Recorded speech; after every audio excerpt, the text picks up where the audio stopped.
Welcome to another episode of Down Under Stormtrooper. Today I want to spend a little bit of time just cleaning up some of the last few grooves that I can see on the helmet.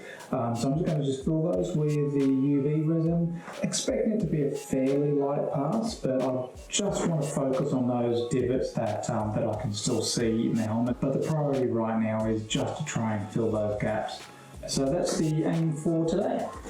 First job, as always, is to mix up a good dose of the UV resin with the talcum powder mix.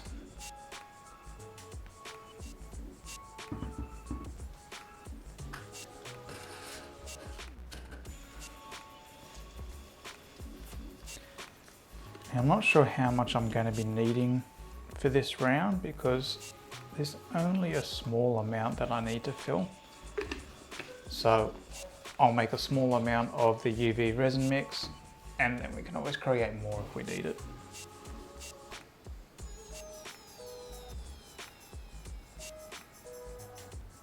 Trying to pour the talcum powder in a little bit more carefully this time around.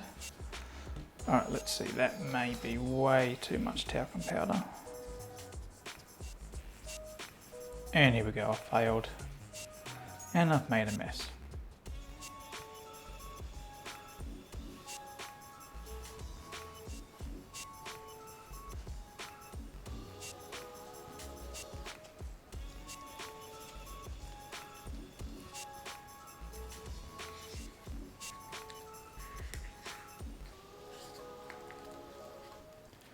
Alright, way too much talcum powder.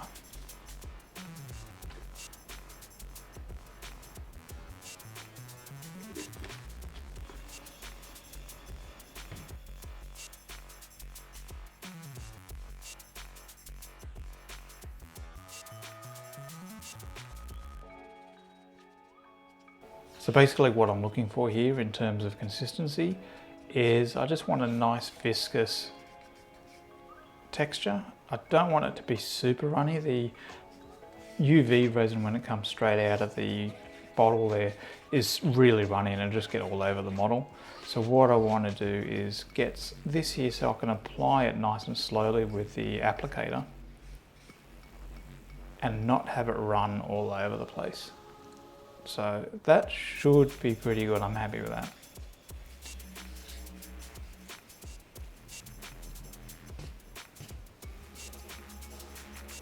Now, first things first, so I don't get the resin all over the place from the stick. Oh, I'm just going to cure it. I almost cured the little cup, so that would have been really ordinary. I told you I'd be making mistakes during this journey. I think I avoided that one just. Excellent. There's the applicator.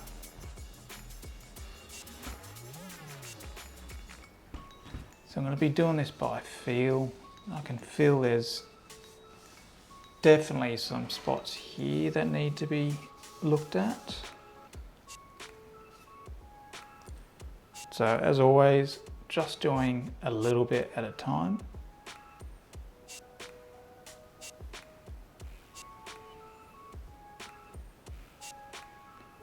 Smoothing out the layer as best I can. If I leave any major lumps there, then that's just going to be something that I work on with the sanding process. So the less sanding I can do, the better.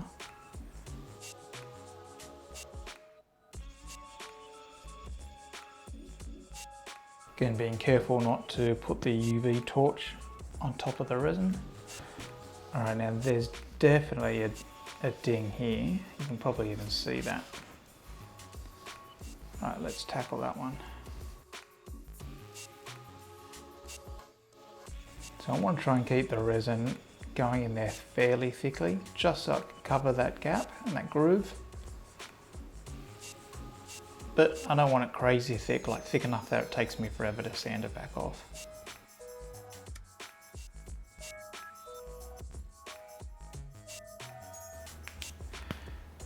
Now you may have noticed in the other videos I was also using a toothpick at times. So basically what I'm doing there is as I'm putting resin over these parts, I really want to keep these details nice and sharp and intact.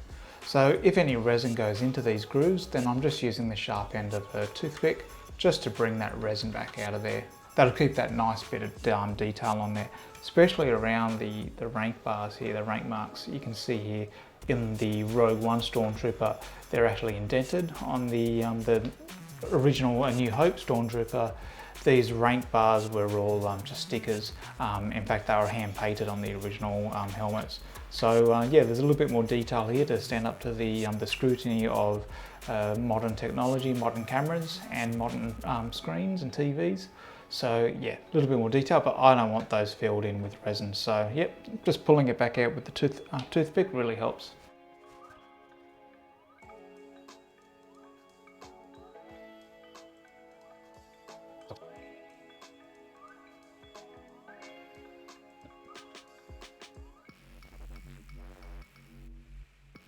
In the next few weeks, I'm hoping that I'll be able to attend an armour party, and I'll take the camera along so that you can see what an armour party actually looks like. So essentially an armour party is a build day where members of the 501st, and here in Newcastle we sort of allow anyone that is also just looking to do some costuming parts. A lot of us have got it's a fairly tight community here in Newcastle from costumers. So yeah, a lot of our friends will have costumes from different genres, so we'll all get together and do a bit of a build day. Some of us will work on maybe proton packs for Ghostbusters gears, or you know, the latest Marvel costume that people are working on, or other Star Wars costumes. So I'm hoping that I'll be able to attend an armour party at a friend's place in a few weeks, and yeah, I'll introduce you to the Novos kit. So that'll be the day that I open that up, try that on for size, walk through what needs to be done. So stay tuned, that'll be coming up in a video shortly.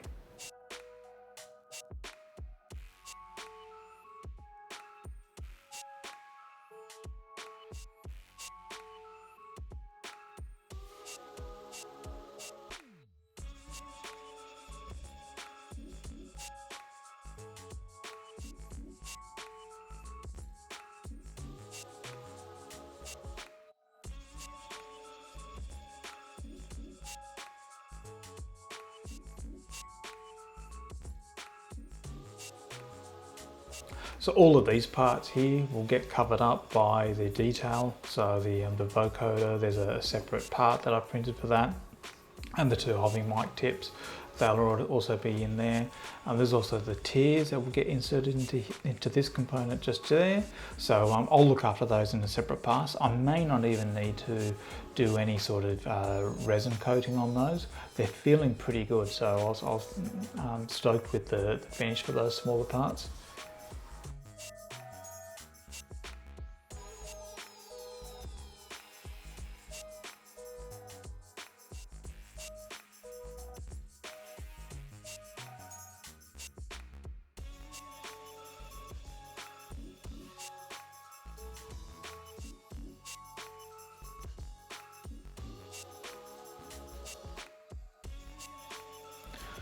Alright, there we are again. So helmet freshly coated with another layer of UV resin, and as always, this is the point where it looks really nasty.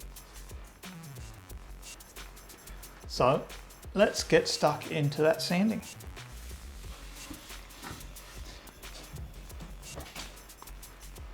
So I'm going to be sanding with 120 grit sandpaper.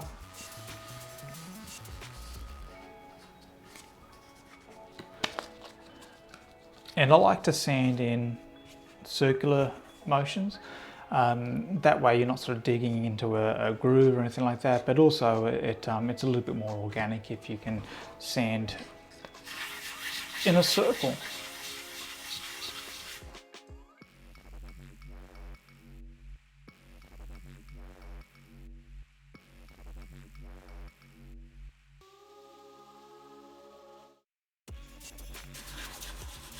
One of the things that I've found that it's quite funny with coating the PLA plastic in resin is just how heavy the whole kit's become.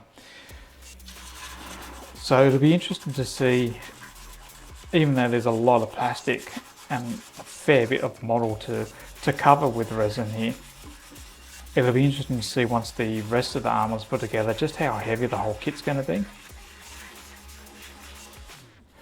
My Walt Trooper factory kit, which is made from ABS plastic, but at the time Walt was making them in incredibly thin plastic. They were strong, within reason of course, but the weight for the kits, it's very comfortable to wear because of how light the kit is. My other costume is a Death Trooper, and it's a great kit as well. I absolutely love it, but it's a hybrid, plastic and fiberglass, and it is much heavier than the Stormtrooper. So my plans for this kit also, which I may not have disclosed yet, is to coat the inside of the parts with fiberglass. Yeah, I just want to make sure that there's plenty of strength there. The last thing I want is to spend all this time building the costume and for there to be a knock and for it to break on me. So the UV resin here is adding some strength to everything as well. But yeah, that fiberglass I think will definitely support the structure of the whole model and the armor.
So that'll do for tonight. I've actually run out of 120 grit sandpaper, so I can't get to the next level of sanding for this.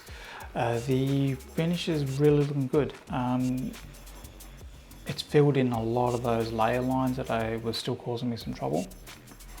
So I'm pretty confident that's the last layer of UV resin that I'll need to put on here. I think we're pretty much ready just to wrap up sanding and then move on to that spray putty. So for me, I'm going to call it quits for the night. For you, it'll be a quick jump edit until the next day when I move on to the 120 grit. Right, so a couple of days have passed and I've now got myself some new sandpaper.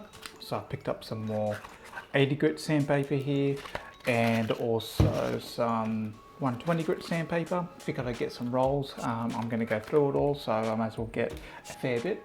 So what I'm going to be doing now is just continuing to smooth out the surface of the helmet. I am going to go with an 80 grit to begin with. I can see that there's just a couple of little areas around the top here that need to be refined, and then I'm going to move into the 120 grit. All right, let's get started.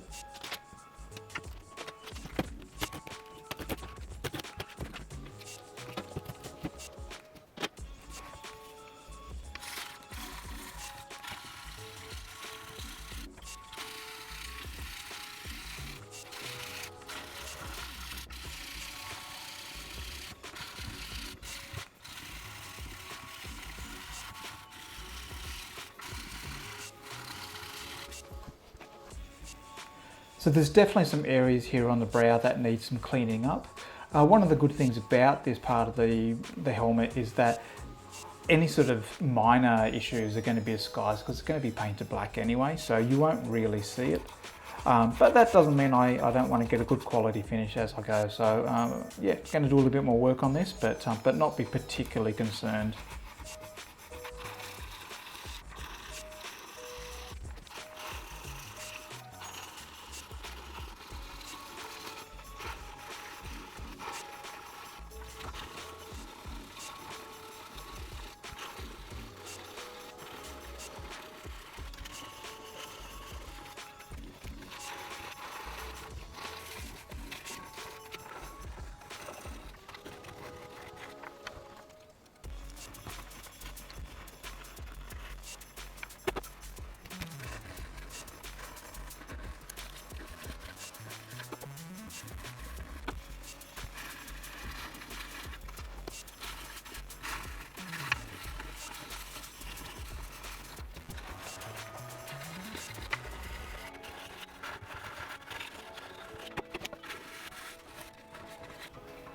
So one thing that I'm mindful of is just wanting to sand out the edges of where the tear's going. I'm mindful that I did get a bit of resin in here, so it's going to shrink the amount of room that is available for the tear to actually sit. So that's actually not too bad, but I can see there's a bit of rocking in here, so I just want to clean that up so that it's ready to go for when we're good to paint and install those tears.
So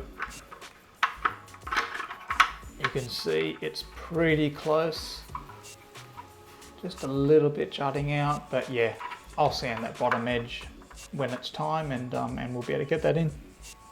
Now, as with all costuming projects, it's always considered in good faith to provide a blood sacrifice to the costuming gods, and there we go. I've got my first one. I am quite sure that will be the first of many on this project. It's not a big one, but I'll take it.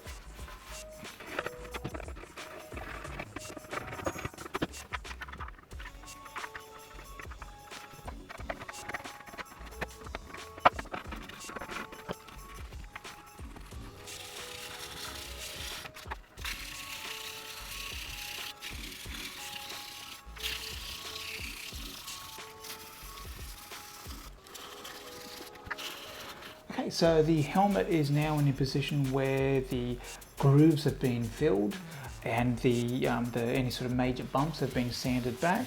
So we've gone through and done an 80 grit sandpaper to get the major bumps, and then with the final 120 grit sandpaper. So I think I'm in a position now to do some spray putty, and then we'll start going through and doing the finer grit sandpaper. So getting down into the wet and dry sandpaper. And that should get us pretty close to a position where I'm able to do some painting. So that's it for me for today. If you've enjoyed this video, please like and subscribe, and feel free to leave me some comments. As always, may those costuming gods be with you.